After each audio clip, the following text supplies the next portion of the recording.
Kasus pembunuhan disertai mutilasi 4 warga Papua oleh 6 prajurit TNI di Kabupaten Mimika disebut Panglima Komando Cadangan Strategis Angkatan Darat Letjen Maruli Simanjuntak bukan pelanggaran HAM berat, namun masuk kategori kejahatan kriminal karena tidak ada kekuatan institusi yang dikerahkan dalam peristiwa ini. Pangkostrat menyebut salah satu motif pembunuhan dipicu karena pelaku mendengar ada warga yang mencari senjata untuk KKB. Oh ya berat lah itu, ya. Satu yang mungkin meringankan bisa jadi argu dia. Jadi awalnya itu yang saya dapat informasi sementara, dia mendapatkan informasi bahwa ada KKB mencari senjata. Itu. Beda, kalau pelanggaran HAM itu menggunakan kekuatan institusi, itu pelanggaran HAM. Kalau ini kan kriminal, kejahatan, menurut saya itu kriminal, beda. Tidak memakai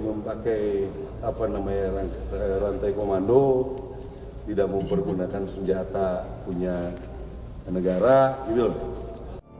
Ini, ke-6 tersangka prajurit TNI Angkatan Darat ini dijerat dengan pasal berlapis, diantaranya pasal 365 terkait pencurian disertai kekerasan dan pasal 340 pembunuhan berencana dengan ancaman hukuman mati. Tim Liputan, Kompas TV. Kita terhubung dengan jurnalis Kompas TV Asri Gunawan di kantor Komnas HAM. Seperti apa konvers kasus mutilasi di Kabupaten Mimika yang melibatkan 6 prajurit TNI. Asri, bisa dijelaskan apa sebenarnya motif kasus pembunuhan disertai mutilasi hingga melibatkan anggota TNI di Kabupaten Mimika, Asri? Iya Cynthia, tadi saya sempat mengkonfirmasi dan menanyakan kepada salah satu komisioner Komnas HAM Hoirul Anam bahwa terkait dengan motif ini Komnas HAM sendiri belum memutuskan ataupun juga menyampaikan apa motif dari ke-6 tersangka yang merupakan oknum TNI maupun juga 4 tersangka lainnya yang merupakan warga sipil.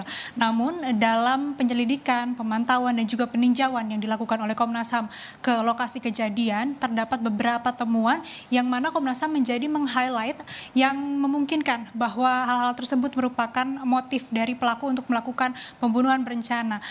Dari Komnas HAM sendiri melakukan beberapa proses, kalau di garis besar ada 2 proses yang dilakukan dalam peninjauan ketika berada di lokasi. Yang pertama yaitu proses pemantauan dan penyelidikan. Komnas HAM memantau dan meninjau secara langsung lokasi di TKP mulai dari pertemuan, kemudian juga lokasi penembakan, hingga ada beberapa lokasi yang memang diduga adanya penyiksaan, kemudian hingga lokasi di mana jenazah dari para korban ini dibuang.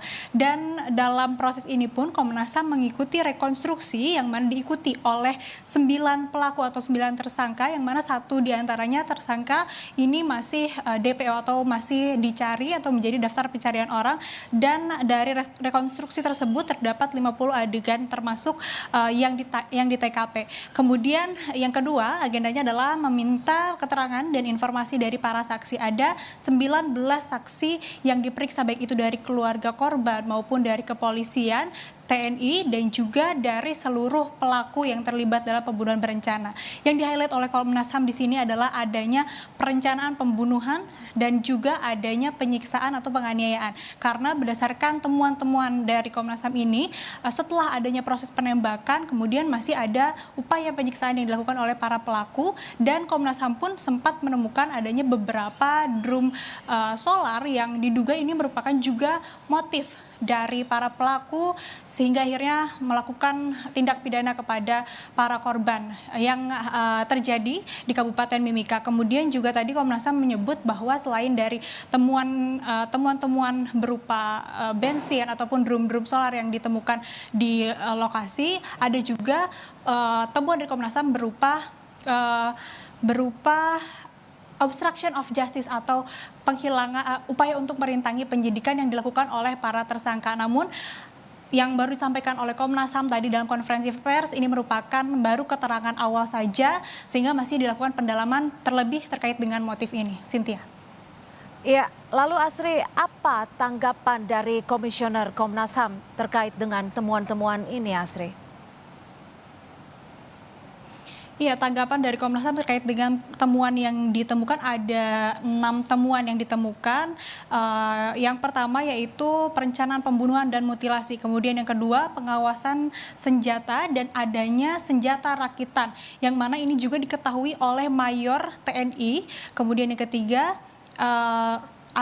adanya keterangan bahwa Roy Martin Huai yang merupakan tersangka DPO ini bukan pelaku utama. Kemudian yang keempat, pelaku mengenal korban dan pernah bertemu.